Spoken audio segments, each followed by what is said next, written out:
Pejuang Langit 10 tahun silam Dwi Saryanto hidup bak sultan, memimpin 200 karyawan, meraup omset hingga 8 miliar rupiah per bulan dari bisnis pengiriman perabotan.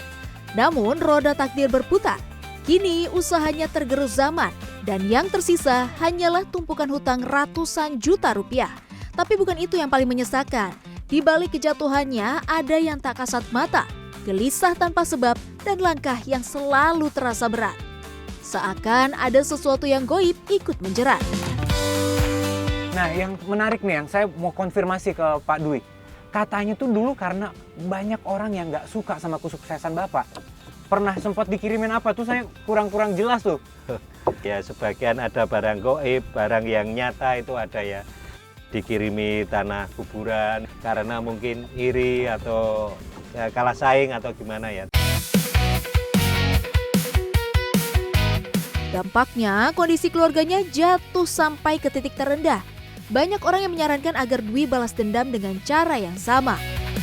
Namun, Dwi Saryanto menolak dan memilih bersama Allah Subhanahu wa Ta'ala. Ia yakin akan janji Allah Subhanahu wa Ta'ala dalam firman-Nya. Dan jika setan mengganggumu dengan suatu gangguan, maka mohonlah perlindungan kepada Allah. Sungguh, Dia Maha Mendengar, Maha Mengetahui. Kondisi ini membuat Dwi dan keluarganya mengencangkan dan menguatkan iman, memperbanyak ibadah, sholat tepat waktu dimanapun dan dalam kondisi apapun. Setiap langkahnya tak lepas dari membaca sholawat.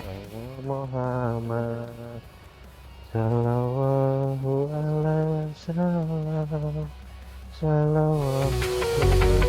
Kalau kata Ustadz, sholawat bisa jadi tameng dari gangguan goib dan penjaga batin dari gelapnya sihir. Perbanyaklah membaca sholawat kepada aku, karena sesungguhnya sholawatmu menjadi cahaya bagimu di dunia dan akhirat. Silahkan masuk Mas Anof. Ini ke rumah saya ini ya. Wah, ini Mas ya. Ini dari waktu saya dulu usaha Mas Anof. Ya, ini sisa-sisa dulu saya waktu usaha dulu zaman kejayaan saya Mas Anof. Kalau sales-sales pada pulang ini tak buat ini garasi Mas Anof. Oh, garasi mobil. Garasi mobil. Pejuang Langit menapak tilas lokasi gudang dan garasi Pak Dwi, saya bisa ngebayangin nih bagaimana masa kejayaan antar tahun 2001 hingga 2018. Dari 14 mobil operasional, kini hanya tersisa 1 mobil. Dan yang paling menyedihkan, ia harus rela ditinggalkan para karyawan. Saya tuh jadi kebayang Pak, sekarang kan juga lagi banyak PHK kan. Iya. Apalagi waktu itu Bapak ada 200 karyawan kurang lebih ya? Iya, kurang lebih ya. Ya Allah. Nah, ini berarti jadi salah satu saksi nih. Iya, Perjuangan dulu jualan pakai ini. Iya, sisa-sisa ini Mas. Jadi mau nggak mau barang-barang ini ya udah terlantar aja, sedangkan utangnya itu masih ada. Masih ada Mas. Ya Iya, Allah. masih ada, bahkan ya dulu sering dikejar-kejar sama debt collector Mas. Pejuang Langit semuanya tinggal kenangan dan hanya menyisakan hutang yang menumpuk hingga ratusan juta. Para guru berpesan ketika kita sedang terhimpit hutang agar mengamalkan doa yang pernah diajarkan para sahabat Abu Umamah. Saat itu Abu Umamah sedang kebingungan karena terhimpit hutang. Maka Rasulullah menasihati dengan bersabda, "Maukah kamu jika aku ajarkan suatu bacaan yang jika kamu membacanya, Allah akan menghapuskan kebingunganmu dan memberikan kemampuan melunasi hutang?" Umamah menjawab, "Tentu ya Rasulullah." Rasulullah bersabda, "Jika memasuki waktu pagi dan sore, maka bacalah." Setelah mengamalkan doa ini, Abu Umamah tak lagi merasakan kebingungan dan alhamdulillah diberikan kemudahan dalam melunasi hutang.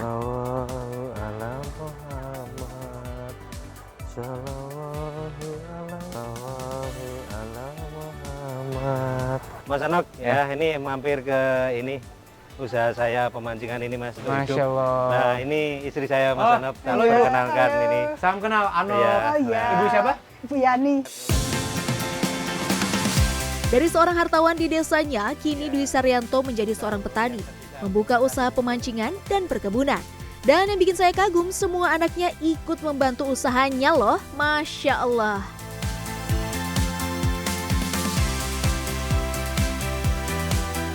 Kalau dulu mungkin saya berkelima harta Mas Anop. Iya. Tapi harta yang dulu saya punya itu banyak kurang keberkahannya Mas Anop. Karena saya masih bergelimang di riba Mas Anop. Walaupun saya sekarang itu sedikit rezeki Mas Anop, tapi alhamdulillah keberkahan saya sekeluarga ya dibarengi ketenangan Mas Anop. Alhamdulillah.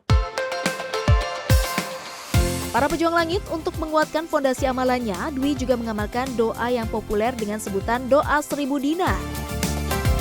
Sebuah doa yang sebenarnya diambil dari surat At-Tolak ayat 2 dan 3 sebagai bentuk ikhtiar dan kepasrahan kepada Allah. Ya, itu amalan 1000 dinar insya Allah yang sering saya lakukan. Di rumah itu ya berulang-ulang Mas. Ya kurang lebih sekitar 100 sampai 313. Ternyata ya amalan-amalan dari ayat suci Al-Quran itulah yang bisa menenangkan hati kita.